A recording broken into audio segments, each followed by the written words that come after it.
दोस्तों, ये CGPSC 2022 का क्वेश्चन पेपर है ना, जो कंटिन्यू कर रहे हैं। लास्ट में थोड़ा सा गड़बड़ हो गया था। तो 30th क्वेश्चन है, यदि कोई सांसद किसी राज्य के विधानमंडल के लिए निर्वाचित होता है तो उसे कितने दिनों के अंदर राज्य की विधानसभा से इस्तीफा देना होगा, अन्यथा उसकी संसद सदस्यता अमान्य हो जाएगी। इसका आंसर है बी, है ना, मतलब 14 दिन। अ, यदि कोई सांसद किसी राज्य के विधानमंडल के लिए निर्वाचित होता है तो उसे कितने दिनों के अंदर राज्य के विधानमंडल से इस्तीफा देना होगा, अन्यथा उसकी तो 14 दिन के अंदर उसको इस्तीफा देना होगा विधानमंडल से, नहीं तो उसकी संसद की सदस्यता अमान्य हो जाएगी। ठीक है ना। 31st क्वेश्चन है, किन निम्न राज्यों को राज्यसभा सीटों के आधार पर घटते क्रम में सजाएं। इसमें मैं तो नहीं पता था, खैर इसको आंसर लिख दिया हूँ मैं। गुजरात और आंध्र प्रदेश का है राज्यसभा सीट 11 है। कर्नाटक की राज्यसभा सीट है 12, है ना। केरल की राज्यसभा सीट 9। उड़ीसा और राजस्थान का है 10, है ना।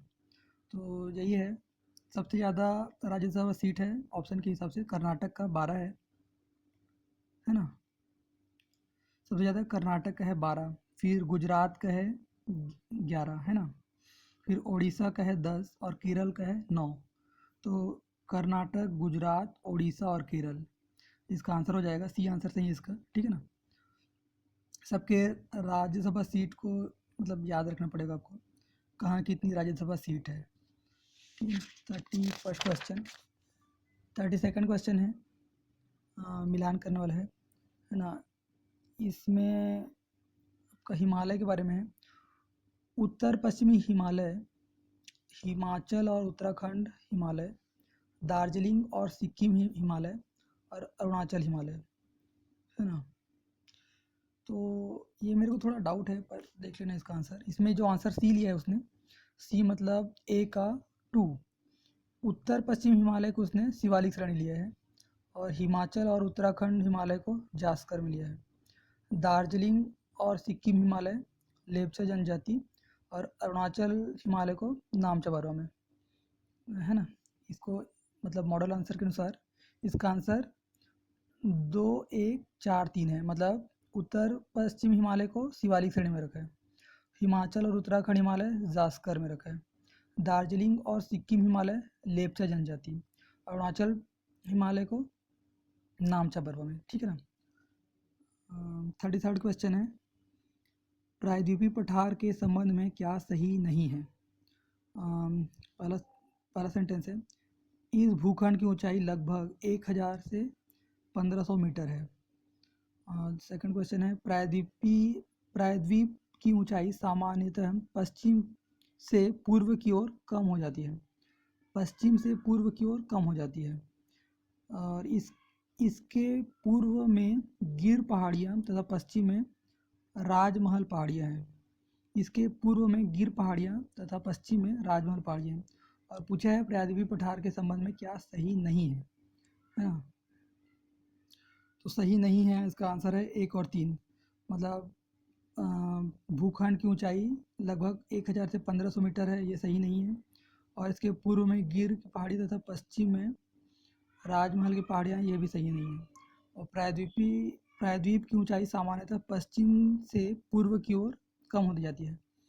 प्रायद्वीप की ऊंचाई प्रायद्वीप में जो नदी बहती है वो पूर्व की ओर बहती है ना, क्योंकि सामान्यतः पश्चिम से पूर्व की ओर होती है ऊंचाई, इस कारण से नदी भी पूर्व की ओर बहती है, अधिकतर नदियाँ, है ना।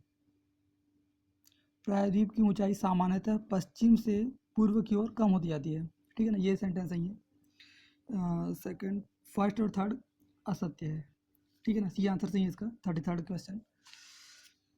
34th क्वेश्चन है, जेट प्रवाह के संबंध में क्या सही है। पहला पहला सेंटेंस है, जेट प्रवाह तिब्बत के समानांतर हिमालय के उत्तर में एशिया महाद्वीप पर चलती है। सेकंड सेंटेंस है, तिब्बत उच्च भूमि जेट प्रवाह को उत्तर तथा दक्षिण शाखाओं में विभाजित करती है। और थर्ड सेंटेंस है, जेट प्रवाह की उत्तरी शाखा भारत में जाड़े में महत्वपूर्ण भूमिका निभाती है। जेट प्रवाह की उत्तरी शाखा भारत में जाड़े में महत्वपूर्ण भूमिका निभाती है। इसका आंसर है ए, है ना, मतलब एक और दो सही है और तीसरा सेंटेंस गलत है। तीसरा सेंटेंस गलत है, मतलब तिब्बत उच्च भूमि जेट प्रवाह को उत्तर तथा दक्षिण शाखाओं में विभाजित करता है, ये भी सही है ना।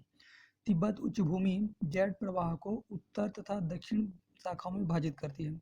जेट प्रवाह तिब्बत के समानांतर हिमालय के उत्तर में एशिया महाद्वीप पर चलती है।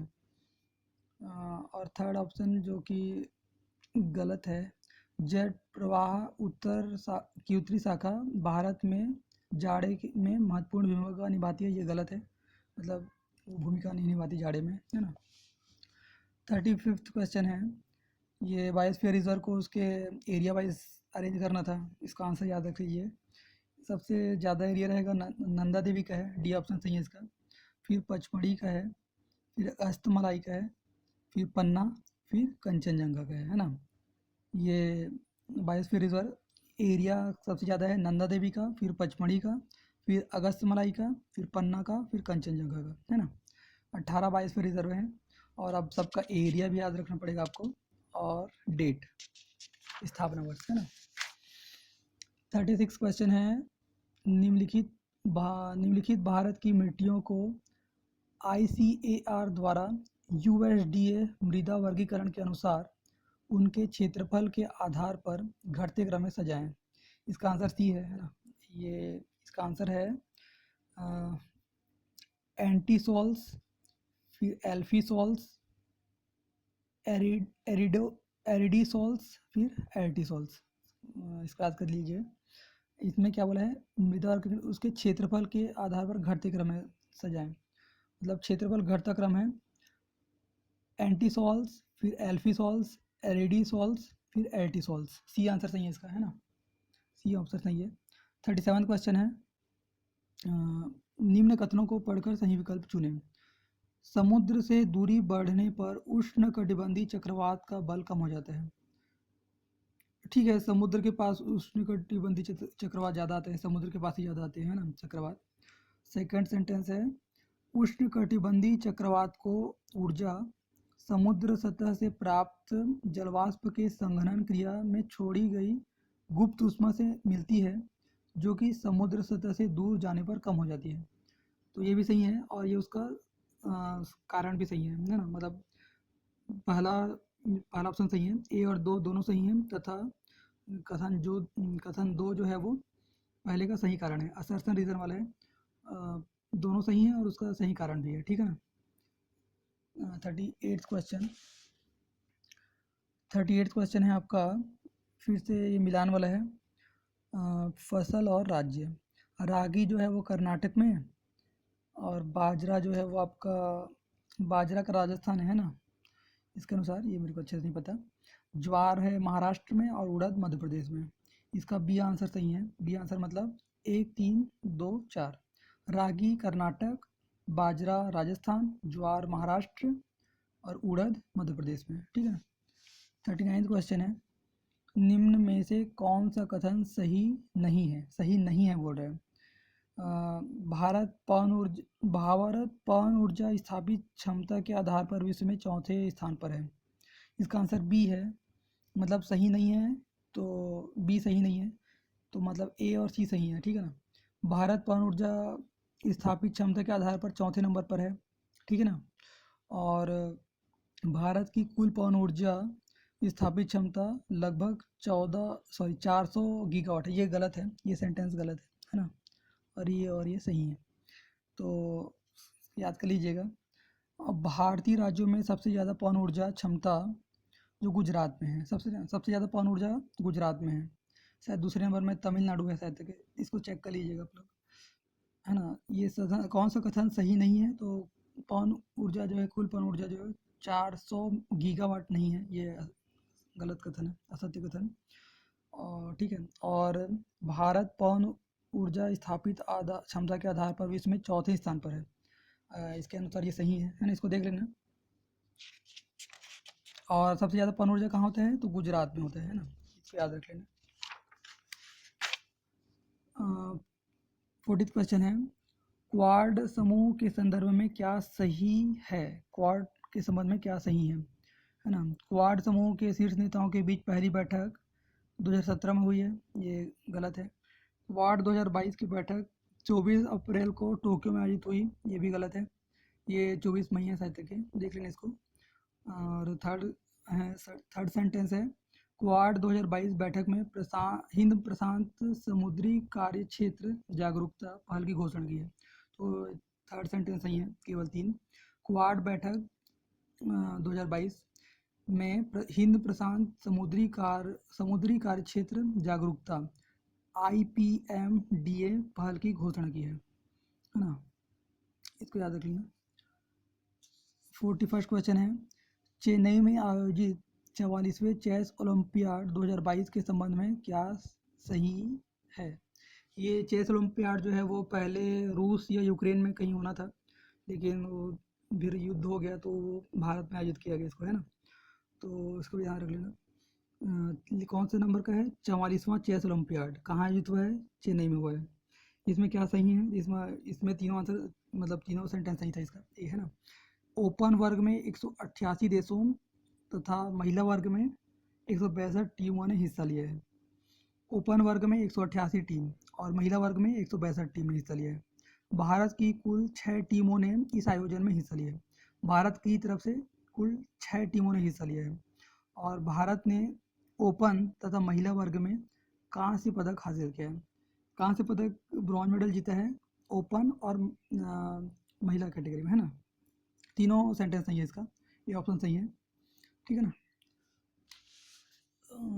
42 अंडर 17 वुमेंस वर्ल्ड कप, ये फीफा का है।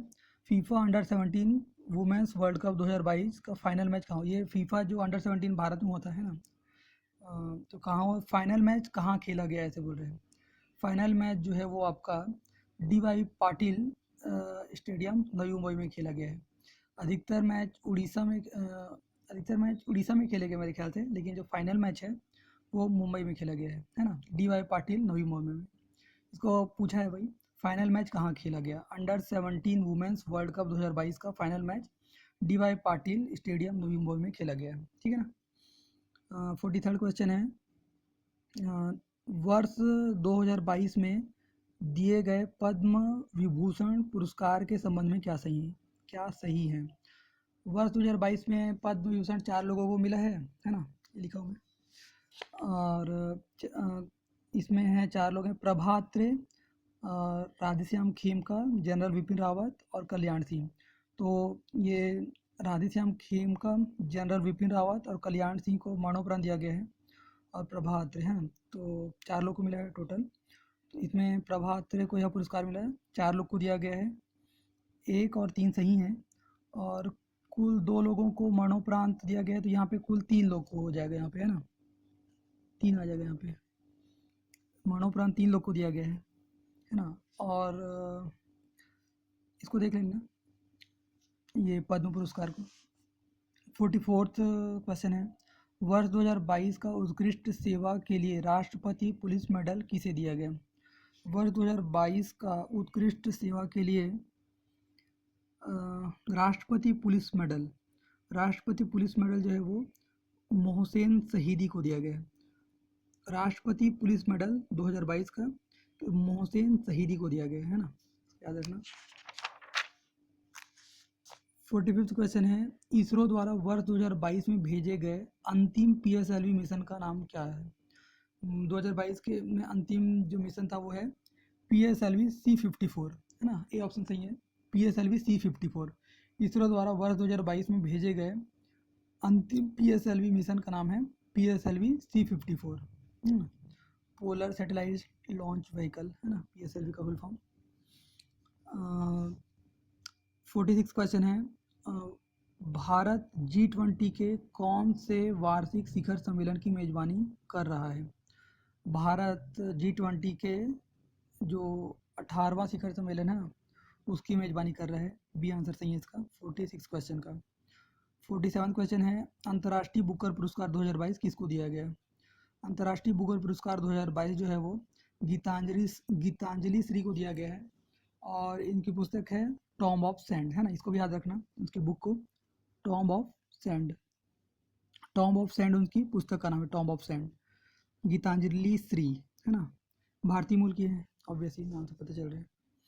अंतर्राष्ट्रीय बुकर पुरस्कार किसको दिया गया, तो गीतांजलि श्री को, उनकी रचना है टॉम्ब ऑफ सैंड, ठीक है ना। ठीक है, 48 क्वेश्चन है, स्वर्गीय महारानी एलिजाबेथ द्वितीय के संबंध में क्या सही नहीं है।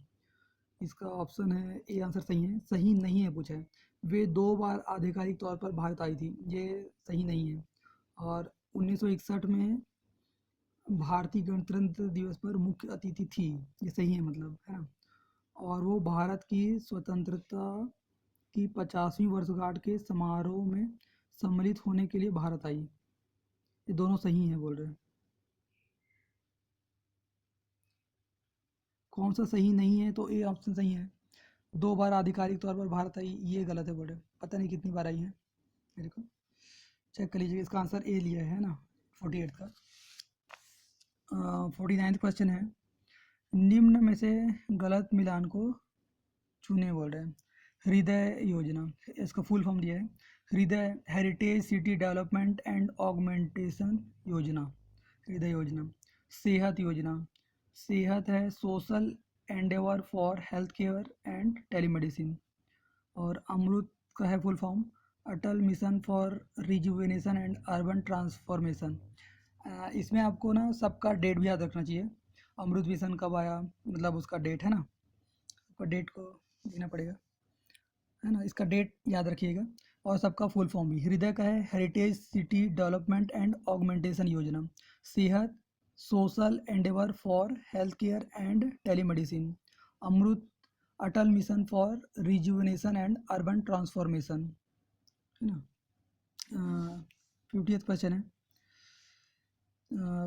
G20 के संदर्भ में क्या सही नहीं है, क्या सही नहीं है पूछ रहे हैं। G20 समूह यूरोपियन यूनियन और अन्य 19 देशों का औपचारिक समूह है। जो इंग्लैंड था ना, वो पहले यूरोपियन यूनियन से मतलब अलग हो गया है ना, तो वो एक अलग देश हो गया, यूरोपियन यूनियन में नहीं आएगा वो अब। तो पहले ये ठीक था, मतलब जब वो अलग नहीं हुआ था तो, ठीक है ना, इसलिए ये गलत हो गया है मेरे ख्याल से, ठीक है ना, पहला सेंटेंस। सेकंड सेंटेंस है, G20 का सचिवालय लंदन में है, ये भी गलत है। G20 का सचिवालय जो है वो मैक्सिको में है, मैक्सिको में कैनकन ऐसे करके कुछ है जगह, देख लेना इसको, मैक्सिको में है वो उसका हेडक्वार्टर G20 का, ठीक है ना। और थर्ड सेंटेंस है, क्या सही नहीं है बोल रहे हैं, और आंसर है इसका 1 और 2, मतलब थर्ड जो है वो सही है। अध्यक्ष पद के लिए चुनाव हेतु बने समूह में भारत समूह 2 में है, जिसमें रूस, दक्षिण अफ्रीका और तुर्की भी शामिल है। मतलब 2 ग्रुप में होगा, मेरे को ज़्यादा अच्छे से नहीं पता, और कौन कौन ग्रुप 2 में है, समूह 2, समूह में 2 में कौन कौन से है इसको भी जानना चाहिए मतलब, ठीक है ना। ओके, थैंक यू, आज के लिए इतनी काफ़ी है।